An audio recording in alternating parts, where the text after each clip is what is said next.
الحمد لله والصلاة والسلام على سيد الأنبياء محمد المصطفى وعلى آله المجتبى وأصحابه أولي الصدق والصفاء. أما بعد، فأعوذ بالله من الشيطان الرجيم. بسم الله الرحمن الرحيم. يا أيها الذين آمنوا بالله ورسوله والكتاب الذي نزل على رسوله والكتاب الذي أنزل من قبل ومن يكفر بالله وملائكته وكتبه ورسله واليوم الآخر فقد ضل ضلالا بعيدا. صدق اللہ العلی العظیم وصدق رسولہ النبی الکریم الامین. اللہم صل علی سیدنا و مولانا محمد معدن الجود والکرم وعلی آلہ و اصحابہ وبارک وسلم. معزز و مکرم بزرگان دین، سامعین گرامی قدر، یہ سورۃ النساء کی آیت نمبر 136 ہے.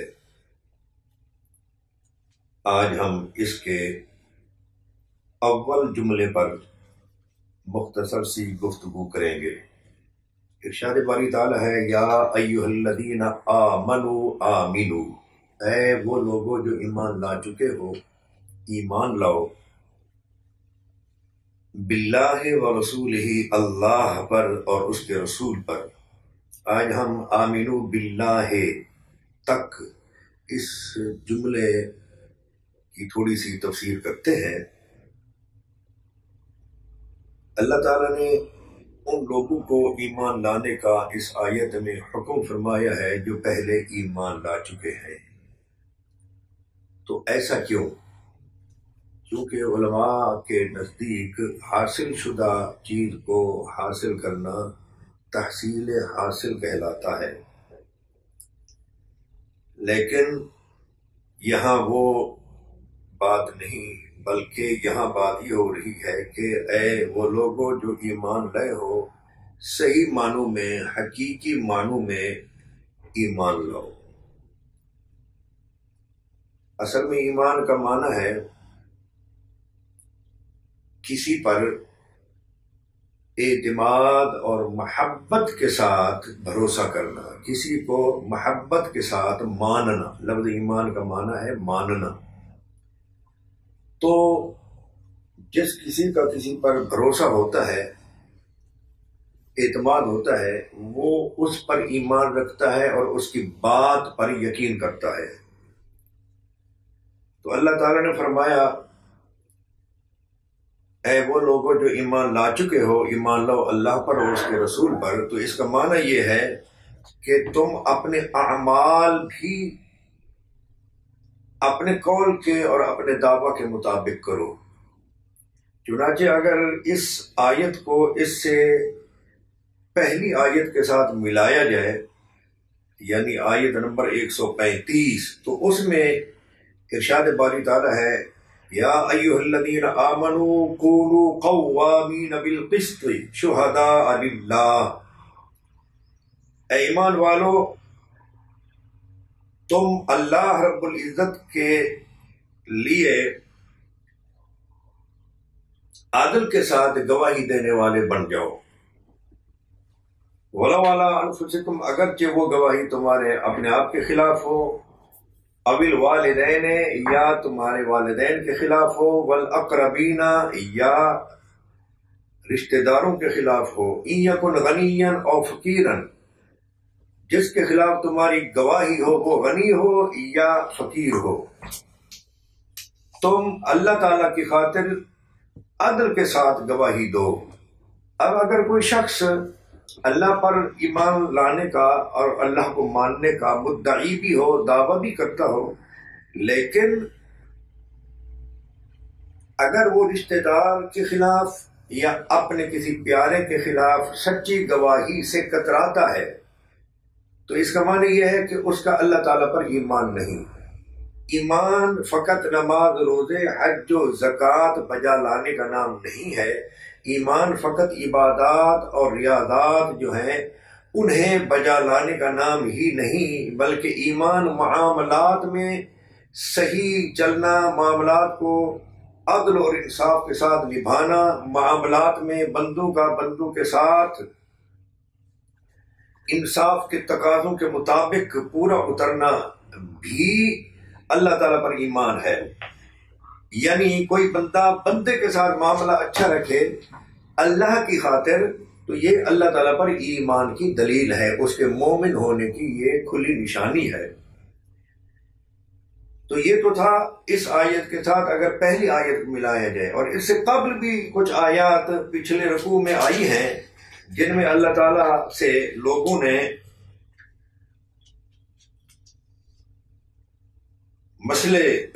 مسئلے پوچھے نبی کریم صلی اللہ علیہ وآلہ وسلم سے، تو اللہ تعالیٰ نے فرمایا وَيَسْتَفْتُونَكَ فِي النِّسَاءِ، یہ آپ سے فتویٰ مانگتے ہیں عورتوں کے متعلق۔ قُلِ اللَّهُ يُفْتِيكُمْ فِيهِنَّ، آپ انہیں فرمائیں کہ اللہ تمہیں ان کے متعلق فتویٰ دیتا ہے۔ فتویٰ کا معنی ہوتا ہے جواب دینا۔ تو وہ یتیموں اور عورتوں کے بارے میں عائلی اور خانگی زندگی کے امور کے متعلق اس سورہ نساء میں اللہ تعالیٰ نے جو کچھ بیان فرمایا ہے اس کو بیان کرنے کے بعد پھر اس آیت میں آیا کہ اے وہ لوگوں جو ایمان لا چکے ہو، ایمان لو اللہ اور اس کے رسول پر۔ یعنی کوئی عزیز کے خلاف گواہی دینے سے رکتا ہے تو وہ اس کے مومن ہونے کے خلاف ہے۔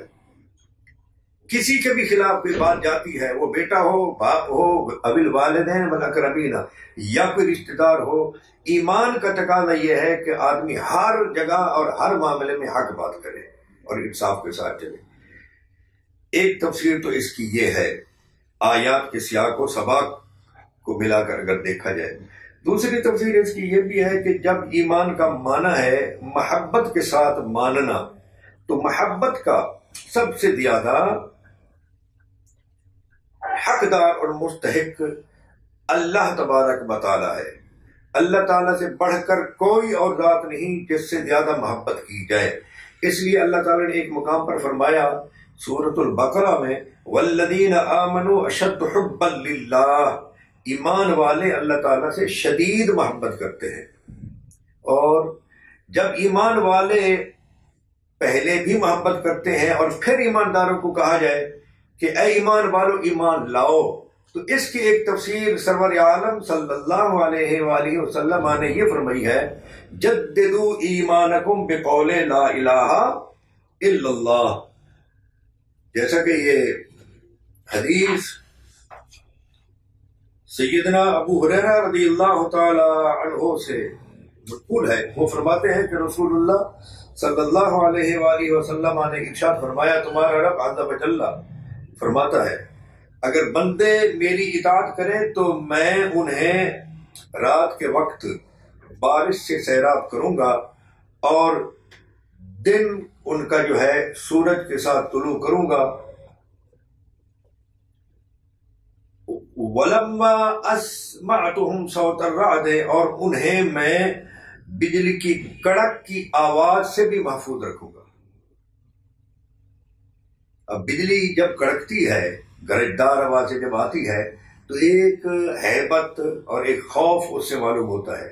اللہ تعالیٰ فرماتا ہے بندے اگر میری اطاعت کریں تو میں ان کی ضروریات کے لیے جب وہ سو رہے ہوں گے رات کے وقت بارش بھیجوں گا، صبح سورج نکلے گا اور وہ اس بارش کو خشک بھی کر دے گا، جہاں جہاں بارش مفید ہوگی وہاں سبزہ اگے گا، بارش کا فائدہ پہنچے گا۔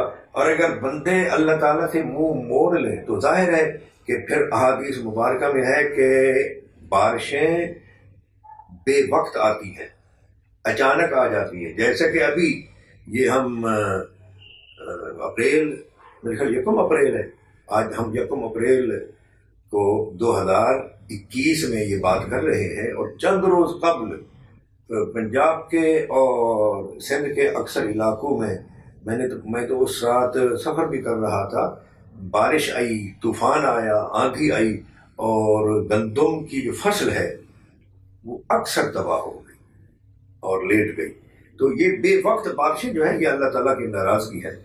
آگے ہے کہ رسول اللہ صلی اللہ علیہ وآلہ وسلم نے فرمایا حسن الظن من حسن العبادت، اللہ تعالیٰ پر اچھا گمان کرنا یہ بہترین عبادت ہے.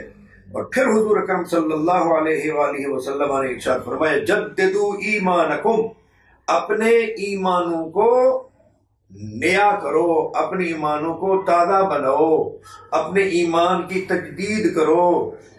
قیل یا رسول اللہ وکیف نجدد ایماننا، کہا گیا اے اللہ کے رسول ہم اپنے ایمان کو کیسے نیا بنائیں؟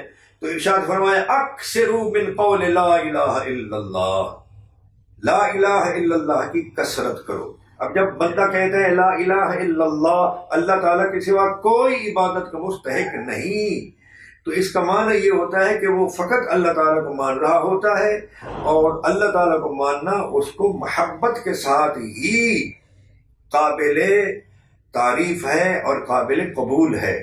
محبت کے بغیر خالی خالی ذکر تو کسی کا بھی قابل قبول نہیں ہوتا. تو اس لیے بندے سے،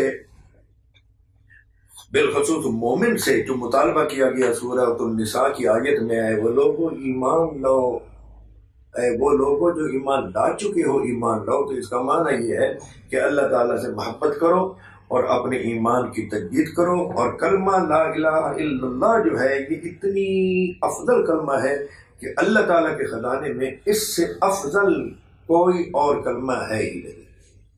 چنانچہ میں نے ایک مرتبہ کسی حدیث میں پڑھا تھا کہ نبی کریم صلی اللہ علیہ وآلہ وسلم کی بارگاہ میں سیدنا علی رضی اللہ تعالیٰ عنہ نے سوال کیا یا رسول اللہ میں آپ کی صحبت میں آتا ہوں اور ایسے وقت میں مجھے آپ کی صحبت حاصل ہوتی ہے جب کسی اور شخص کو یہ صحبت نصیب نہیں ہوتی. تو اس سے فائدہ اٹھاتے ہوئے مولا علی نے کی یا رسول اللہ آپ مجھے سب سے بہتر وظیفہ بتائیں، سب سے بہتر عمل بتلائیں. تو آقا نے فرمایا تم کہا کرو لا الہ الا اللہ. تو انہوں نے کہا یا رسول اللہ اس کو تو ہر کوئی پڑھتا ہے. تو آقا نے فرمایا علی جس طرح تو میرے ساتھ قربت کی وجہ سے مجھ سے یہ وظیفہ پوچھ رہا ہے، حضرت موسیٰ کلیم اللہ علیہ الصلوۃ والسلام نے اللہ تعالیٰ کی بارگاہ میں جب جانا شروع کیا تھا اور ان کو اس ذات پاک کی قربت اور اس ذات پاک کے ساتھ گفتگو کا شرف نصیب ہوا تھا، تو انہوں نے بھی ایک مرتبہ اللہ تعالیٰ سے عرض کیا یا اللہ مجھے سب سے بہتر عمل بتلائیں. تو اللہ تعالیٰ نے فرمایا کہا کرو لا الہ الا اللہ. تو انہوں نے کہا یہ تو ہر کوئی کہتا ہے. تو اللہ تعالیٰ نے فرمایا میرے خزانے میں اس سے افضل کوئی چیز نہیں. تو بعض مرتبہ کوئی چیز عام تو ہوتی ہے لیکن اس سے زیادہ قیمتی بھی کوئی چیز نہیں ہوتی. مثلا پانی عام ہے جو ہر شاہ و گدا کو حاصل ہے، لیکن پانی اگر کوئی شخص سائنسی بنیادوں پر اپنے طریقے پر پیدا کرنا چاہے تو پھر کتنا قیمتی ہے. سائنس کی دنیا میں اس کو ہر کوئی سمجھ سکتا ہے. تو ہے تو یہ عام، ہر گدا اور شاہ کو، امیر اور غریب کو حاصل ہے، لیکن قیمتی بھی بہت ہے. اسی طرح لا الہ الا اللہ پڑھتا تو ہر کوئی ہے، لیکن اللہ تعالیٰ فرماتے یہ قیمتی ہے بہت زیادہ، میرے پاس اس سے بہتر کوئی چیز نہیں. قرآن شریف میں وَجَعَلْنَا مِنَ الْمَاءِ كُلَّ شَيْءٍ حَيٍّ، پانی سے ہر چیز کی زندگی ہے. اب جب ہر چیز کی زندگی پانی سے ہے تو پھر پانی کی قیمت کا آپ خود اندازہ لگا سکتے ہیں. اسی طرح امیر بھی پڑھتا ہے، غریب بھی پڑھتا ہے، نبی بھی پڑھتا ہے، امتی بھی پڑھتا ہے کلمہ شریف، لیکن اللہ تعالیٰ فرماتا ہے یہ کلمہ میری بارگاہ میں تمام کلمات سے افضل ہے. آج ہم اس آیت کی تفسیر یہاں تک کرنے پر اکتفا کرتے ہیں. انشاءاللہ العزیز آگے اس آیت کے اگلے جملوں پر بھی گفتگو ہوگی. اللہ تبارک و تعالیٰ قرآن و سنت پر کما حق عمل کرنے کی توفیق عطا فرمائے. آمین. وما علینا الا